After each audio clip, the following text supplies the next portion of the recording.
Antoine Semenyo has spoken about his links with Man United and, of course, other clubs, but I don't care about those. And many of you are convinced that he's the right guy to come and improve the struggling Dogu position. But what are the odds that Man United would have Brian Mbumo, Matthew Cunha, and Adon Semenyo? Isn't that quite dangerous or risky? Looks fancy and exciting, but how real is it that Amorim would even think about it?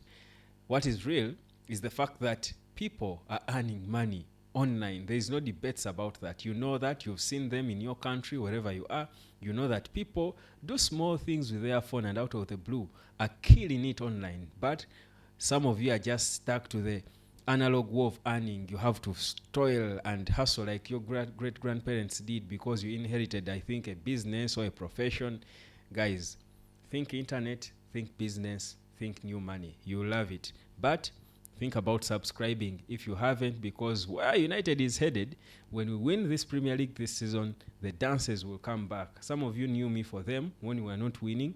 Imagine how much more and better they will look when we start winning, which I think we have started, and the ultimate is coming. That's the title. Subscribe again. Let's get into it. Now, Antoine Semenyo, linked with several clubs. Man United, people felt he was the guy United would go for before even Mbumo or Cunha, because he can play proper in those positions. Already, he's improving by the day. His first season, 2023-2024 in Bournemouth, that's his first season in the Premier League. He scored 8 goals. That was in about 32 games. Scored 8 goals and assisted about 5 times. And I thought that was a beautiful shift.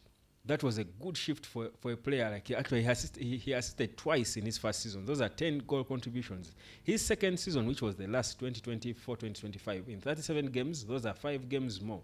Scored 11, assisted 5 times. Those are double figures now. Right now, as we speak, 9 games into the season, Bournemouth are second, behind Arsenal, convincingly and deservedly so. He has scored 6 goals. He's the second top scorer behind Erling Haaland, whom he's going to be facing in their next game.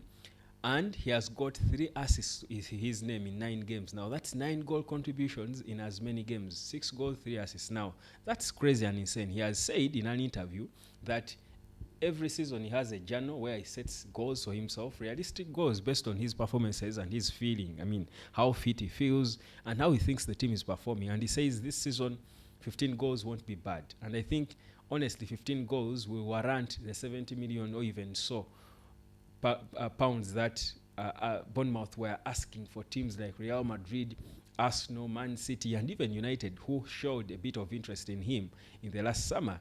Because I mean, if Mbumo and Cunha were bought for as much, they have got almost the same stats. Why not him? So you think he's almost making himself an 80, 90 million pounds player, judging by how inflation works and how Bournemouth is performing and how difficult it will be for Bournemouth to want to sell cheaply to teams that are nearly competitors now, because they are elevating themselves to a level of European football.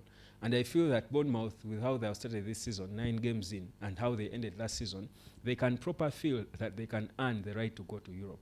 So a player like Semenyo, who they managed to retain despite all the interest, which he confirmed himself, will certainly go expensive. Won't go for cheap. If he manages to lead them to Europe, and any club wants him, they certainly will be hoping for top quid. Now, Semenyo has spoken about his game and how, of course, he plays with both feet. He lied to us, of course, about how when he was 2 or 3 years old, he remembers how he would play with his dad and mom, and he would play with the right and the left. And then the mom asked the dad whether it's normal for a kid to play with both feet. And I'm thinking, okay, we've all been 2 or 3 years old. You can't remember a thing, honestly. However genius you might think you are, at 2 or 3, you cannot recall anything you did. So that's a lie from Semenyo. That's an X. Don't lie to us. But anyway, I get the point he was trying to make. He's ambidextrous, and it's a good thing. He can play with both the left and the right. And that, for me, is where, again, the questions come. If we are looking for the wing back on the Dogu's side, and we are looking at Semenyo as that guy, is it a good thing that he can play with both feet, meaning he can both swing in and cross an in-swinger, but he can also invert himself and look for a shot at goal, or a a fake pass, fake a pass as he inverts himself, because he's such quite brilliant at that. Now, is that is that the kind of player you want in that position, or you want a typical left footer like Dogu, but a better player in that at that? I think the truth is, a player who uses both feet is definitely a better player for a forward. You've seen why the Ballon d'Or winner is that. That's Ousmane Dembele. The fact that he plays with both feet makes him even more difficult, more so in this modern game where you want to play with false nines and confuse the opposition. But my disquiet is, wouldn't it be an overkill to have Mbumo and Cunha in the same team, and then you force this guy to play wing back on the left? We know he's a wide player, but also he's good through the central axis. He carries the ball comfortably and drives it forward directly. That's the energy Amorim wants. And so for that, he's a typical Amorim player. But if he signed Cunha and Mbumo, who also drive the ball forward, especially Mbumo, who covers yards, but also like he does. But this guy has Cunha attributes in terms of how he can dodge and beat off people with the ball, but still going forward and glides with the ball or drives with it forward with energy, which is a bit robust. And that's something you want for a style like Amorim's, which demands for intensity, players who have that robust and consistent energy. He's natural with it. But where do you place him in this Amorim system if you have Mbumo and Cunha? If they were not there, I would think he would be one of the two. But with them, are you pushing him on the left and restrict him to playing as a wing back? Yet this is a guy who drops in the middle and just wants to, he needs a bit of that freedom, plays sort of a free role. He's good. Are you going to restrict him and then try to teach him to defend the way Amorim is teaching Ahmad to defend? I'm not certain Amorim would want to go that direction. I'm not certain that would give United good balance, because his biggest strength is going forward. And that's the same thing Cunha has, and finishing. That's the same. And he said himself in preseason, he was working mostly on his finishing in tight angles and stuff. So are you going to add another finisher? Yes, I know football is about goals, but it's not just goals that win you titles. It's also your defense and your organization and your structure. With Cunha, because if you have him on the pitch, he's not going to be on the bench. Regardless of how much depth you want, he's got to be starting somewhere. So is Cunha and Mbumo. So how are you going to play him as a wing back? Yes, he can interchange with Cunha on their wing and make it exciting, like Ahmad and Mbumo's wing are beginning to look. But how about the natural defensive instinct that you need to support the back three? Will he give you that on that wing? Will you be satisfied with it? I think there are questions about that. We can look more into his game and think where exactly it fits. I feel, though, for him as a player, of course, playing for Man United would certainly be an opportunity if that came and happened. And indeed, he's an African player. You think most of these players want Man United, I think.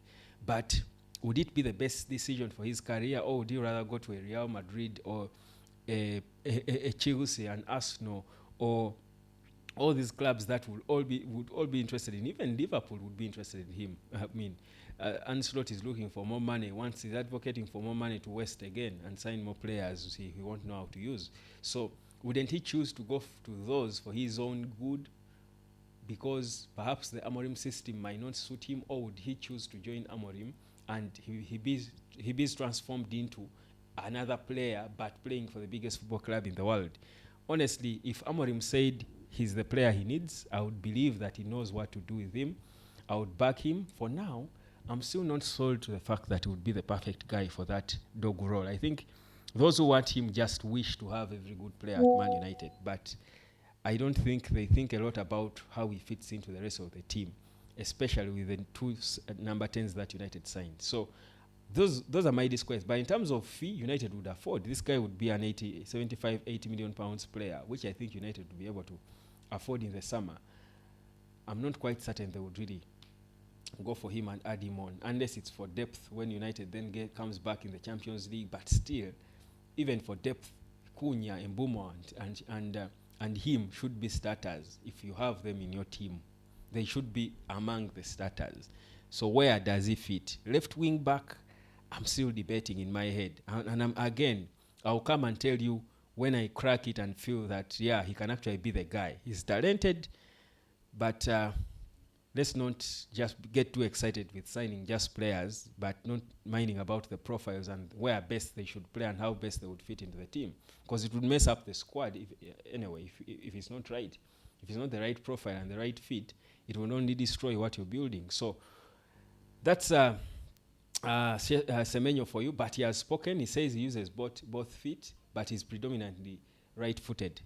You are predominantly on the internet in your life, but you don't earn a penny from it. That's not right. Come and learn how you can earn online.